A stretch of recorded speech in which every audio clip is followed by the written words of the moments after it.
Gawat, Singapura karantina 1.200 orang gegara corona.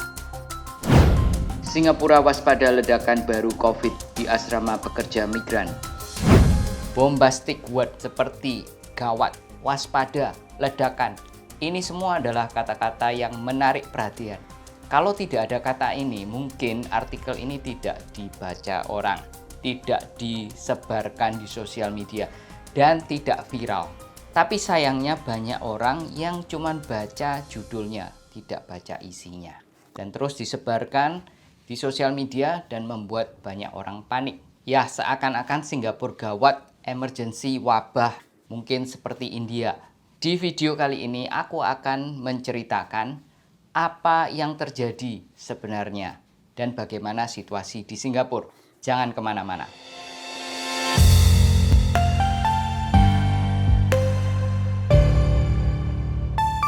Welcome to my channel, Dr. Tony Setiobudi, Mount Elizabeth Hospital. Kalau kalian baru di channel ini, jangan lupa subscribe dan klik tombol lonceng notifikasinya. Aku akan terus bagikan info-info kesehatan yang akurat, up to date, dan bisa dipercaya. Jadi ceritanya begini, Singapura punya Foreign Worker Dormitory atau asrama untuk tenaga kerja dari asing. Mereka ini bekerja untuk membangun Singapura. Seperti kita ketahui asrama, satu ruangan diisi banyak orang. Inilah situasi di asrama atau Foreign Worker Dormitory. Memang kondisi seperti ini sangat berisiko terjadinya wabah. Oleh karena itu pemerintah Singapura melakukan rutin testing. Tes yang rutin setiap 14 hari bagi semua yang tinggal di Foreign Worker Dormitory. Dan dalam rutin testing ini ditemukan ada 11 kasus COVID-19 dari dormitory yang namanya Westlight Dormitory yang letaknya di Woodland. Bagi yang tahu Singapura, letaknya di Woodland di bagian utara. Oleh karena ada 11 kasus COVID-19 ini, pemerintah Singapura tidak mau ambil risiko, bertindak tegas, sigap, dan cepat. 1.200 orang yang tinggal di dormitory ini atau di asrama ini dikarantin semua di tempat yang sudah disediakan oleh pemerintah atau government quarantine facility. Tidak karantin di rumah sendiri-sendiri, tapi dikarantin di tempat yang sudah disediakan oleh pemerintah.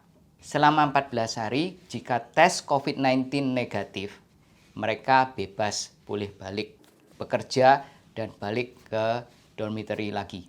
Aku rasa hal yang dilakukan oleh pemerintah Singapura ini sangat tepat. Karena pemerintah tidak ingin wabah yang terjadi di Foreign Worker Dormitory tahun lalu yang berskala besar ini terulang kembali. Karena tenaga kerja asing ini adalah bagian yang esensial untuk pembangunan Singapura. Kalau terjadi lagi wabah ini, maka dampak sosial ekonomi yang terjadi di Singapura ini sangat masif. Jadi pemerintah tidak mau mengambil risiko dan bertindak dengan cepat dan tegas.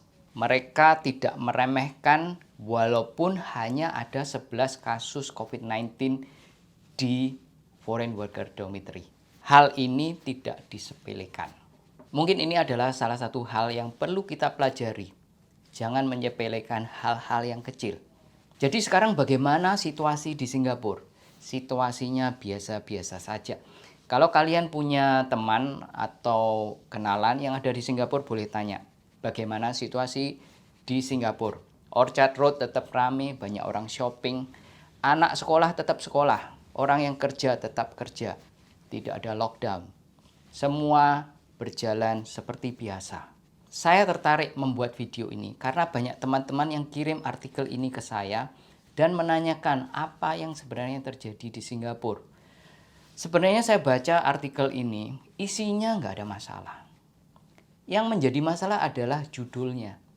Gawat. Kata gawat itu salah karena tidak ada yang gawat di Singapura. Dan kata ledakan COVID-19 itu salah juga karena kasusnya semua under control. Tidak ada yang meledak. Ini dibesar-besarkan oleh media supaya artikelnya dibaca supaya disebarkan ke orang lain supaya artikelnya viral.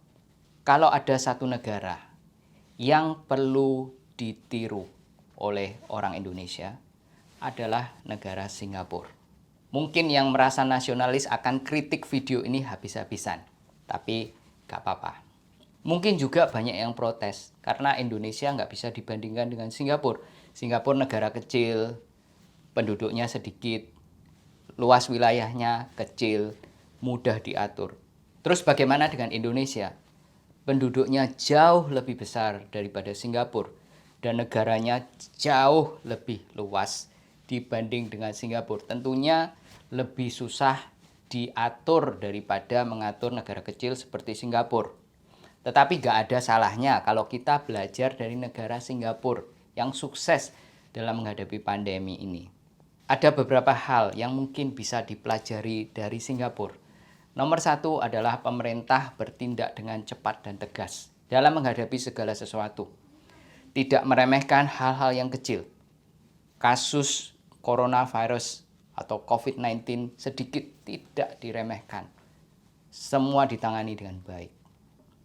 Nomor dua, peraturan dan hukum ditegakkan dengan semestinya. Tidak pandang bulu. Terus yang nomor tiga, pemerintah menjaga kerukunan antar umat beragama dan menjaga kerukunan antara suku dan ras. Terus mungkin Anda bertanya, apa hubungannya dengan COVID-19? Apa hubungannya dengan pandemi? Ini sangat berhubungan karena semua ini menentukan the quality of the governance dan social capital. Aku sudah bahas tentang 3 hal yang menentukan apakah suatu negara akan berhasil atau tidak dalam menghadapi pandemi. Salah satunya adalah the standard of governance dan social capital. Inilah yang menentukan apakah Indonesia akan cepat mengakhiri pandemi ini. Apakah Singapura akan berhasil atau tidak berhasil dalam menghadapi pandemi ini. Terus sekarang, kenapa Singapura berhasil dalam menghadapi pandemi ini? Dan juga berhasil dalam melakukan banyak hal. Nomor satu, the quality of governance yang sangat tinggi. Tidak ada korupsi. Dan hukum ditegakkan dengan semestinya. Tidak pandang bulu. Tidak ada perbedaan antara treatment kepada orang Cina, orang Melayu, orang India, orang bule. Semua sama. Melanggar peraturan pasti ditindak. Tidak terkecuali. Tidak ada perbedaan antara orang Kristen, orang Muslim, orang Buddha, orang Hindu, orang tidak beragama. Tidak ada perbedaan. Semua sama di depan hukum. Yang kedua adalah the quality of healthcare system.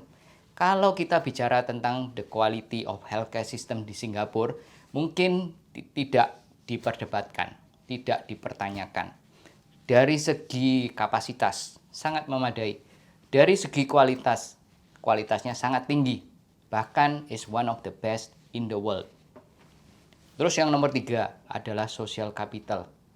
Social capital ini dibangun oleh pemerintah Singapura sejak negara ini didirikan. Hasil kerja keras orang-orang yang mendirikan Singapura. Tidak ada mayoritas, tidak ada minoritas, semua sama. Kerukunan beragama dijaga dengan baik. Tidak sampai terjadi konflik antara umat beragama. Tidak ada konflik antara suku dan ras. Dan sebagian besar masyarakat Singapura rela berkorban, tidak nyaman, seperti dengan pemakaian masker, social distancing, untuk kepentingan yang lebih besar. Ini adalah hal-hal yang perlu dicontoh, perlu dipelajari bagaimana Singapura berhasil dalam ketiga hal ini. Bagaimana Singapura berhasil dalam menghadapi pandemi. Kalau dulu Indonesia dipecah belah oleh penjajah, sekarang Indonesia dipecah belah oleh saudara kita sendiri. Kalian sadar atau tidak sadar, itulah yang terjadi di Indonesia. Sebenarnya aku sudah pengen buat video tentang Singapura ini sudah lama. Tapi aku pikir-pikir, akhirnya gak jadi. Tapi sekarang mungkin ini momen yang bagus untuk buat video ini. Supaya kita semua bisa terbuka pikiran, bisa terbuka dari cara memandang sesuatu. Supaya kita semua bangsa Indonesia bisa berubah ke arah yang lebih baik. Saya orang Indonesia, saya cinta Indonesia, saya ingin Indonesia menjadi negara yang lebih baik, lebih kuat, lebih maju. Tidak ada cara lain. Kita semua harus membuka pikiran, berubah, dan bisa mencontoh hal-hal yang bagus dari negara-negara lain supaya kita bisa lebih maju. Terima kasih semuanya sudah nonton video ini, dan jangan lupa subscribe, like, dan share video ini ke teman-teman yang lain. Terima kasih sudah mendengarkan dan sampai jumpa di video yang akan datang. Bye-bye.